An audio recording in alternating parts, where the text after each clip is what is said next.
This is ABC 7 News at 6.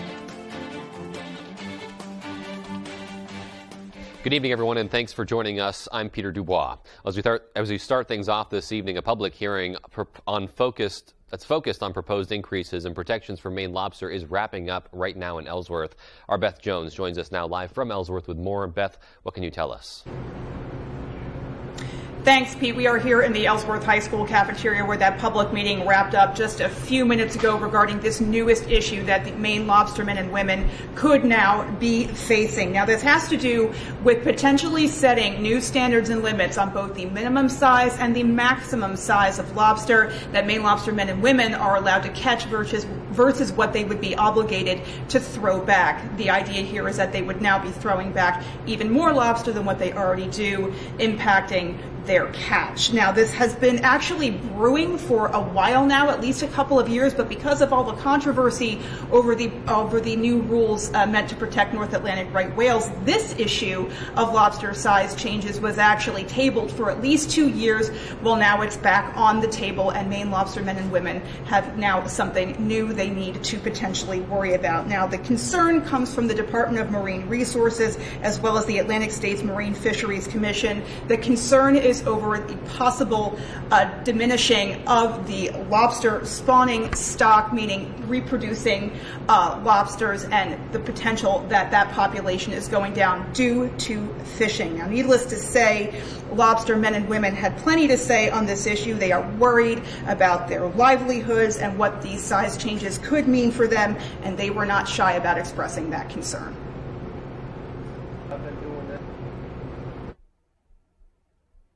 I've been doing this, and I want my kids to be able to do this. This is what upsets me. And it's going downhill. Downhill. I mean, this has been a good chance to make a good, honest living, and no one cares. I just wish that people actually would listen to what we have to say and how we actually feel.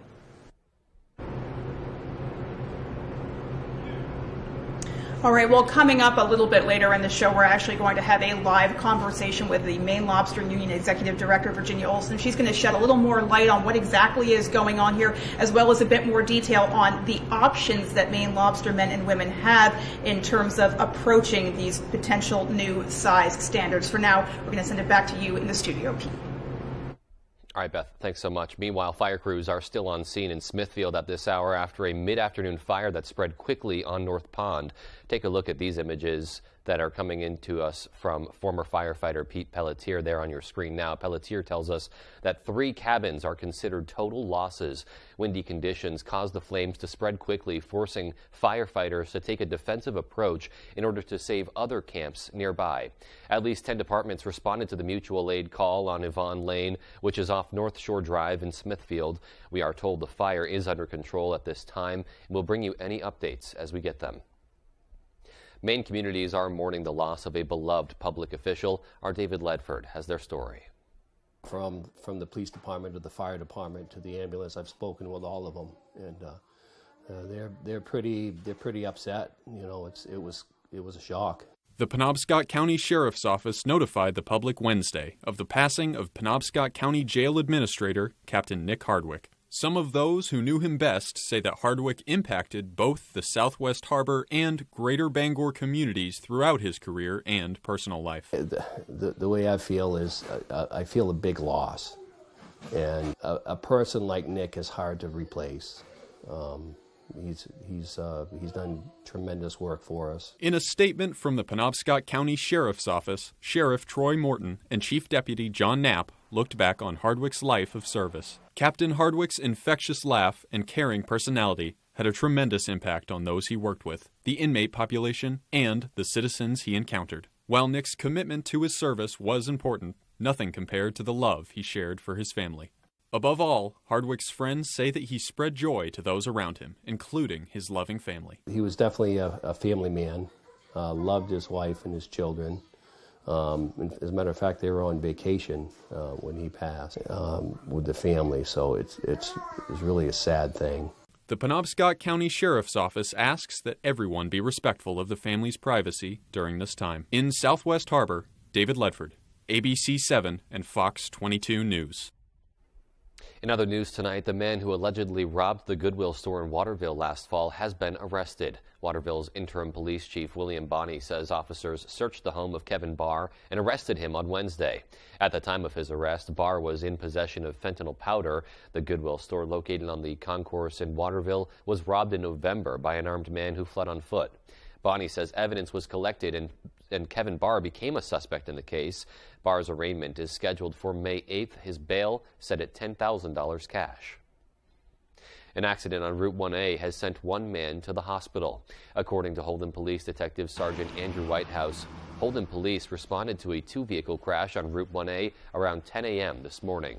Both drivers in the crash did sustain minor injuries. One was sent to the hospital for further screening.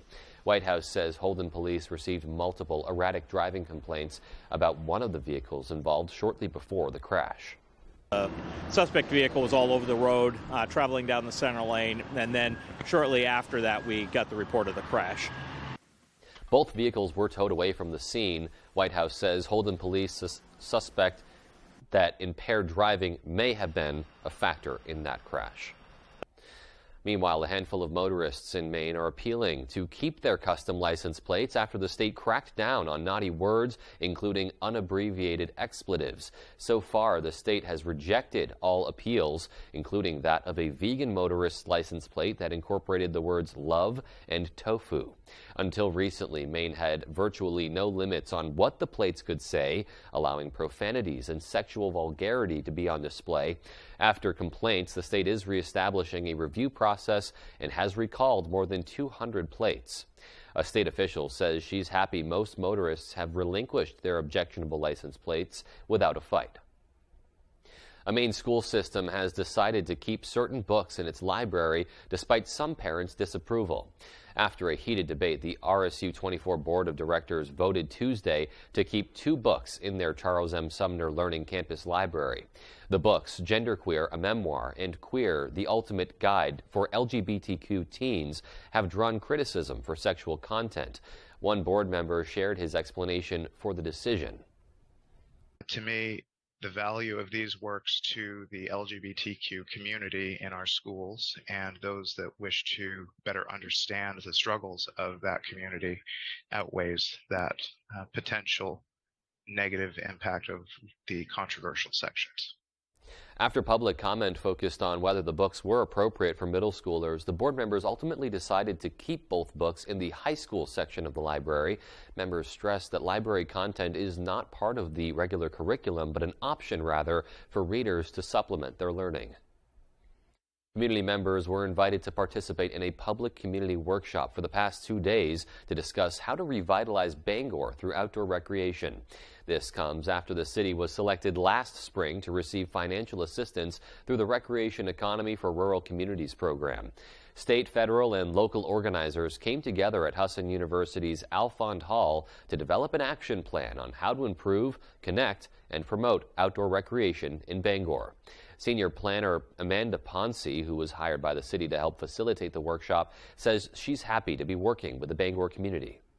This is an amazing community, and we've been able to see all the amazing assets that exist around here, and I think Bangor is in a really unique position to be able to leverage all of those assets for economic revitalization and quality of life, and really is trying to attract more people to come and live and work and visit Bangor in the coming years.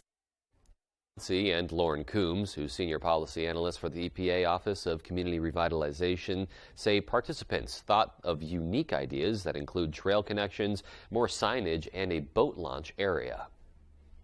More than 300 high school students from the greater Ellsworth area learned how to budget financially while having a little bit of fun. Our Matthew Jurancic has more. They say money rules the world, but in order to gain wealth, you need to learn how to save what you earn.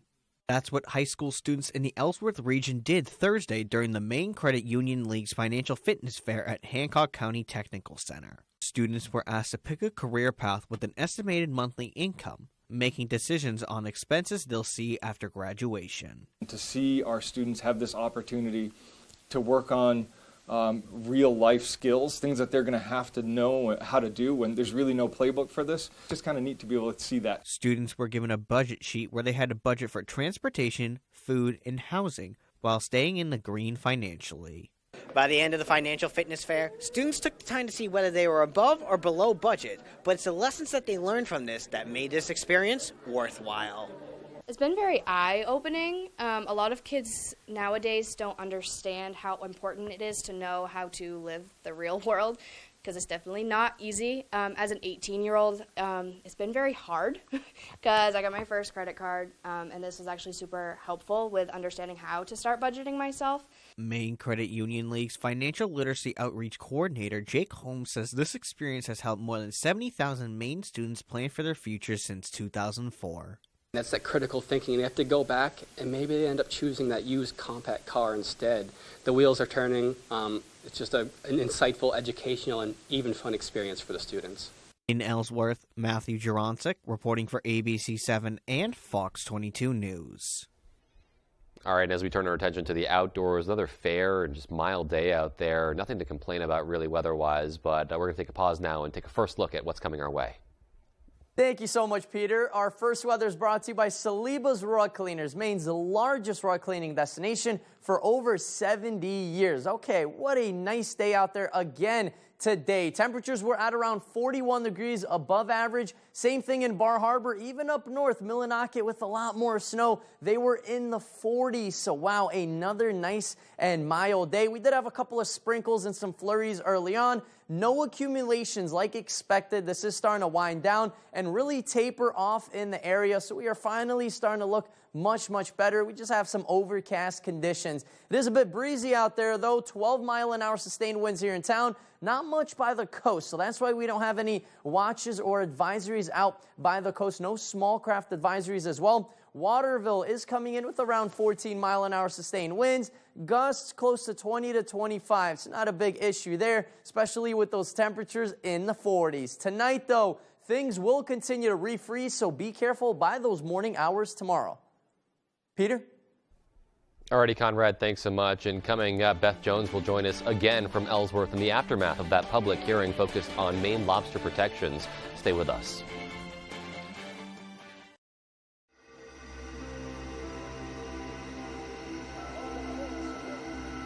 Gambling took so much away from me. I lost money, friends, so much loss I knew I could never get it all back. But thanks to recovery, I did get back the things that matter most.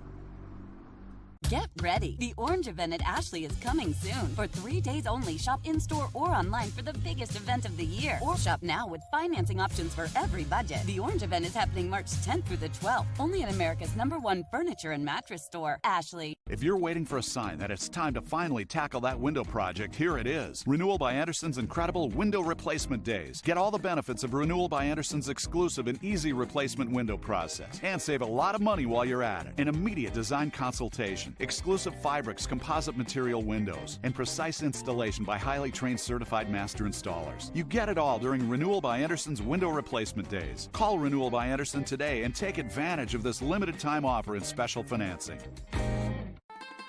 Every night is pizza night at Dragonfire Pizza. From wings, salads, and sides to our specialty wood-fired pizzas. You'll find everything you need to satisfy any craving by the slice or by the pie. A little slice of heaven is waiting for you at Dragonfire Pizza, Mill Mall, Ellsworth. Comfort Shoes and More will make winter easier. Next Grip men's and ladies' boots feature cutting-edge technology to make walkways a breeze. Corkers are made with interchangeable soles to conquer the roughest winter conditions. Navitec with the flip it and clip it spikes make you confident no matter what the conditions are. Bruce McDonald's trained podorthist will make sure the fit is perfect for you. See why thousands of people have trusted Comfort Shoes and More for all of their footwear. Take the drive today to Comfort Shoes and More in Newport. This isn't your parents' photo booth. Premier Limousine and DJ present the latest in photo booth technology, the Magic Mirror Air Booth. We offer unlimited prints of beautiful 4x6 full-color photos and unlimited photos sent directly to your phone. The new Magic Mirror Air Booth is available for proms, weddings, birthdays, class reunions, and corporate events with one of the largest selection of props available. You can book the Magic Mirror Air Booth and DJ services separately or take advantage of our very popular package deal. Contact us at Premier Limousine and DJ. You're watching ABC7 Bangor.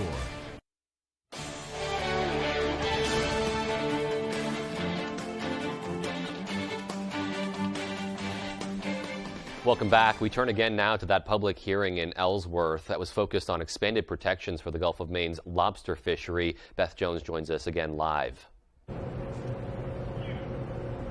All right, so we are back here live in the Ellsworth High School cafeteria following that public meeting with Maine Lobster and Union Executive Director Virginia Olson. Thank you so much for hanging out, staying a little extra, and being willing to speak with us this evening. Thanks for having me. So, gosh, here we are again. You know, you think you have a moment to breathe because of, you know, the omnibus spending bill and that 5-6 year pause on the whale rules, and now here comes this other thing that was sort of hiding in the wings while all of that was going on. So just a tough night for Maine lobstermen and women. Yes, as you heard, many people were very upset about the proposed changes that we're looking at right now. Mm-hmm. There are a few different options. Mm-hmm. They're looking at a status quo.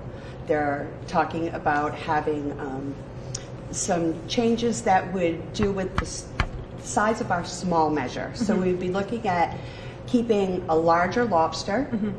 and then we're looking at doing some standardization across for all of the lobster management areas. Mm-hmm. So our large gauge would be standardized through all areas. So there's a lot of, not wiggle room right now, but all of the options are on the table, and that's sort of what's being debated now. How do you come to agreement on whether you make a change, or if you're going to make a change, how does that happen?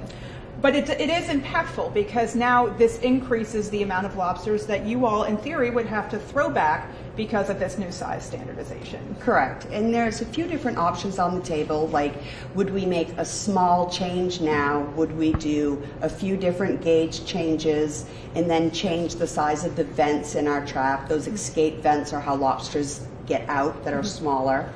And do that on a change with a trigger. Mm-hmm. So we would hit a certain spot and it would activate the trigger. In the population. So Correct. You hit a certain population point that's worrisome, and now we have a trigger. Okay. Now we'll make this change. Okay. And then we talked about doing this on a time frame. Mm-hmm. So a certain point in time we will do that. Mm-hmm. And make that change. And one point that came up, our last question, but one point that came up was this idea that, once again, Maine lobstermen and women seem to set the standard in terms of sustainability practices. There are other lobster management areas that aren't even up to what Maine lobstermen and women do. So there's this thing of, okay, but before you give us new rules, let's bring everybody up to the same bar. Yeah. So we have other areas, other lobster management areas that don't have a maximum gauge. We have areas like the gray zone where Canada and Maine fish together on the same piece of bottom, and we throw a product over that the Canadians are allowed to keep. So there's really some inequities there, and we're having discussions about trying to bring in product from Canada that Maine fishermen would then not be able to catch, and allow processors to process that product in Maine. That's a big inequity for fishermen. And there seem to be a lot of inequities that I'm sure you all will be making the effort to address through the public comment period and then continuing on before the deadline, which is May. These rules, they're going to decide the rules in May. And March 31st is the deadline for comments. All right, well then get your comments in through multiple channels. Yes. And that's all for us. I'm Beth Jones. Virginia Olson, thank you so much for joining us. Thank you for having me. Back to you. All right, and certainly a lot for Maine lobstermen and women to contend with. Beth, thank you for breaking that all down for us. And still to come on ABC 7 News at 6, Senator Susan Collins has sponsored a bill that would give test animals and federal research a second chance at life. We'll have details on that. And in sports, the Maine football team has taken their talents to the stands this basketball season. We'll have that story right after the break. Stay with us. Hi folks, this is Barry Gass of Gass Horse Supply and Western Wear in Orono. We've been in business since 1911, and our third-generation family-owned business can't wait to show you our unique line of Western wear and Western tack. We have Western boots, shirts, hats, belts, and buckles for the entire family, and Western tack from bridles to saddles and everything in between for your horse. Gass Horse Supply and Western Wear, where the American West comes alive in Maine. I really enjoy helping people and watching them grow. I joined Sweetser over 10 years ago as an independent affiliate and have helped countless clients reach their goals. Sweetser provides me an opportunity to help my clients without all the headaches like billing and referrals, things related to actually running a private practice. They take the administrative stress away so I can carry out my true passion. If you are a licensed social worker or therapist, Sweetser's affiliate network is for you. Take your taste buds on a journey and experience the brand new international menu Tuesday through Thursday only at the Lucerne Inn and Ryan's Pub. Every Tuesday, enjoy their delicious French cuisine. On Wednesdays, enjoy their memorable Italian delicacies. And every Thursday, be ready for a fiesta with their Mexican favorites. A full 5-course dinner for just $29.95 per person. And don't forget about their all-you-can-eat seafood Fridays. The Lucerne Inn. Beautiful dining with a delicious view. Why should your new floor come from Carpet One? Because we're passionate about the spaces our neighbors call home. We're part of your community, and we're also part of the world's largest cooperative of independently owned and operated flooring stores. So you can be sure you'll get great selection and outstanding value with every installation. Whether it's carpet, hardwood, tile, or luxury vinyl, our experts take the guesswork out of choosing the right floor. We're your local Carpet One Floor and Home, the one store for your perfect floor. And remember, no line safe to touch, ever. For years I've warned you that no power lines were safe to touch ever. But the politicians behind Pine Tree Power weren't listening. They want a government takeover of our power grid. And with a cost of $13.5 billion, we're going to be on the hook for that. It could mean higher taxes or cuts to critical services we use every day. Pine Tree Power is a risk Mainers can't afford, ever. Tonight's Sports is brought to you by Engstrom's Auto Service in Guilford. We specialize in all foreign and domestic service and alignments.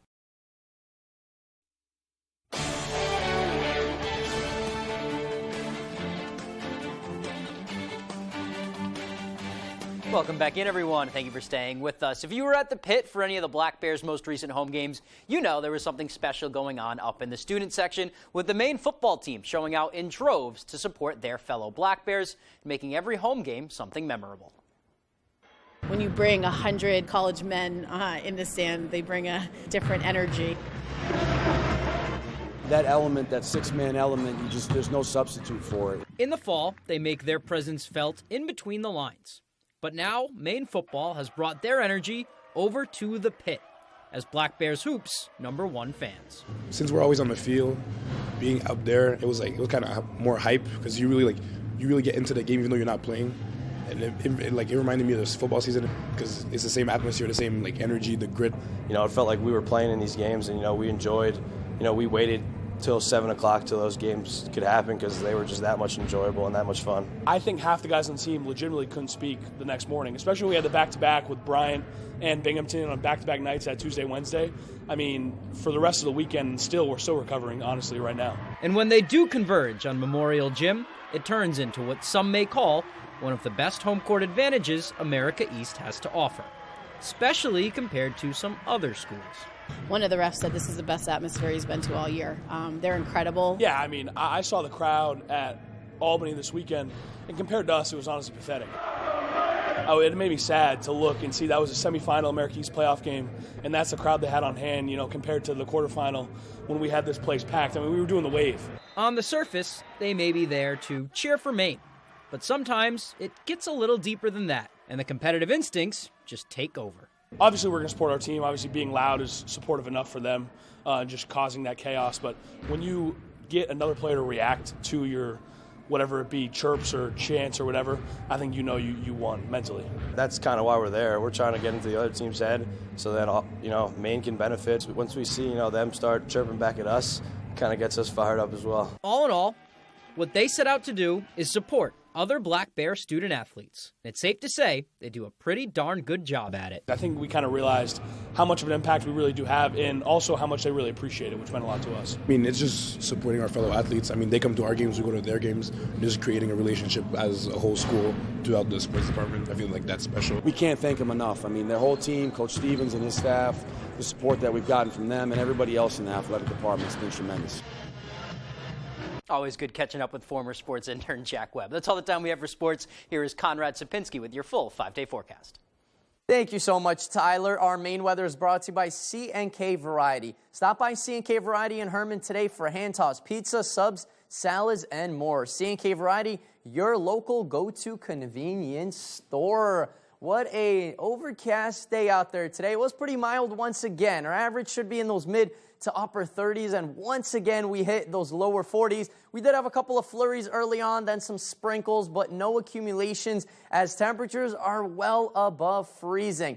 But not much going on in the Northeast. We do have lots of clear skies down south, Massachusetts into Connecticut. Same thing into upstate New York. Just a few passing clouds, but no low pressure systems just yet. But just wait till I let you know what's coming in the next several days. So the next couple of days will be clear. We'll see good amount of sunshine, just a few passing clouds. Tomorrow we're clear into Saturday, same thing into Sunday. Just a few passing clouds like I mentioned.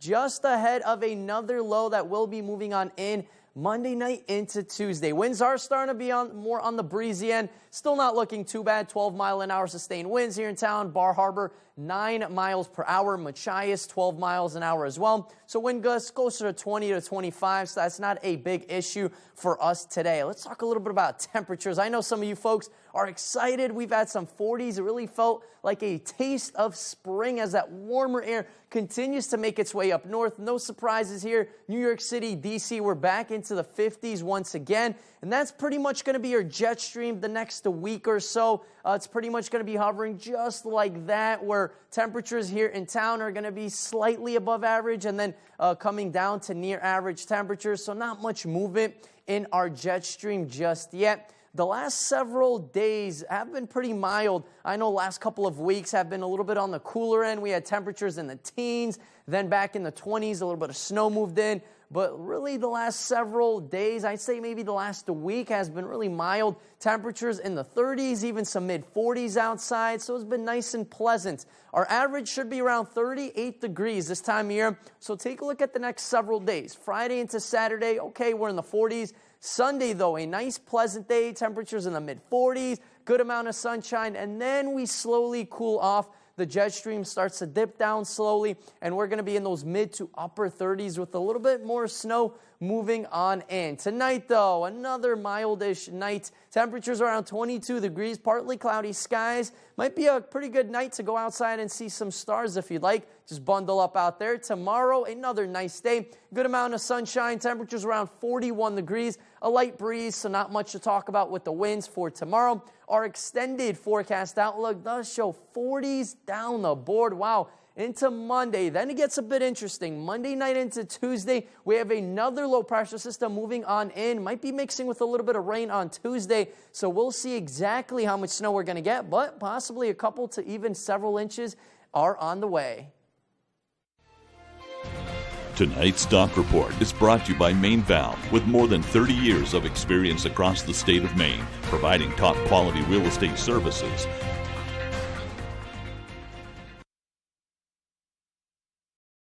Markdown Madness has started at the Furniture Gallery, and we're in the game to save you money. Introducing our starting lineup. 10% off all in-stock recliners for the best seat in the house. 10% off all adjustable bases to upgrade your sleep and be game day ready. And up to 70% off all clearance items. The Furniture Gallery brings you better brand names plus a bigger in-stock selection, all at the lowest prices around. Hurry in to catch all the action. Find your best value at the Furniture Gallery in Augusta, Bangor, Gorham, Newport, and North Windham. Hey, it's Eric from Green Bear 420. We've been in business since 2010 and going strong, so stop in and check us out. We specialize in glass art by over 100 local artists and even have live glass blowing. Plus, we carry incense, novelties, t-shirts, and hard-to-find items. We have tons of local products for the tie-dye wearing person in your circle of friends. Come see us at 531 Moosehead Trail in Newport. And remember, Green Bear 420, it's not just a store, it's a lifestyle.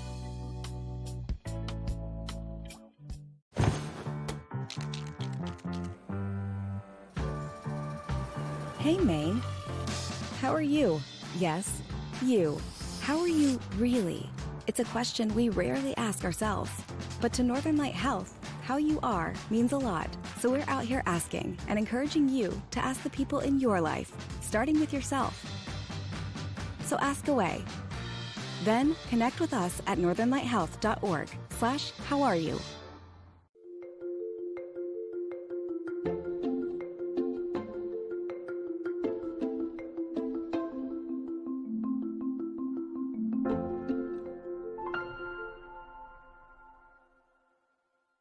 Mossy Ledge Spirits is a true hidden gem in Etna. Located just 3 miles off I-95, exit 167, we are home to tastings, tours, cocktails, to-go drinks, bottles, live music, minis, and priceless memories. You're sure to fall in love with our handcrafted, unique, and deliciously clean-tasting spirits and feel right at home in our family-friendly environment. Mossy's Mobile Spirits is offering mobile bar service for weddings and large events. So enjoy some pizza and raise the glass here at Mossy Ledge Spirits. Tonight, your job, credit card payments, the economy, what to prepare for, plus tracking 2 major winter storms and several feet of snow in the West. More Americans turn to the most watched program on all of television, World News Tonight with David Muir. And before we leave you tonight, a thank you from everyone here at ABC 7. More local news to come tonight on Fox 22 News at 10. Take care and have a great night.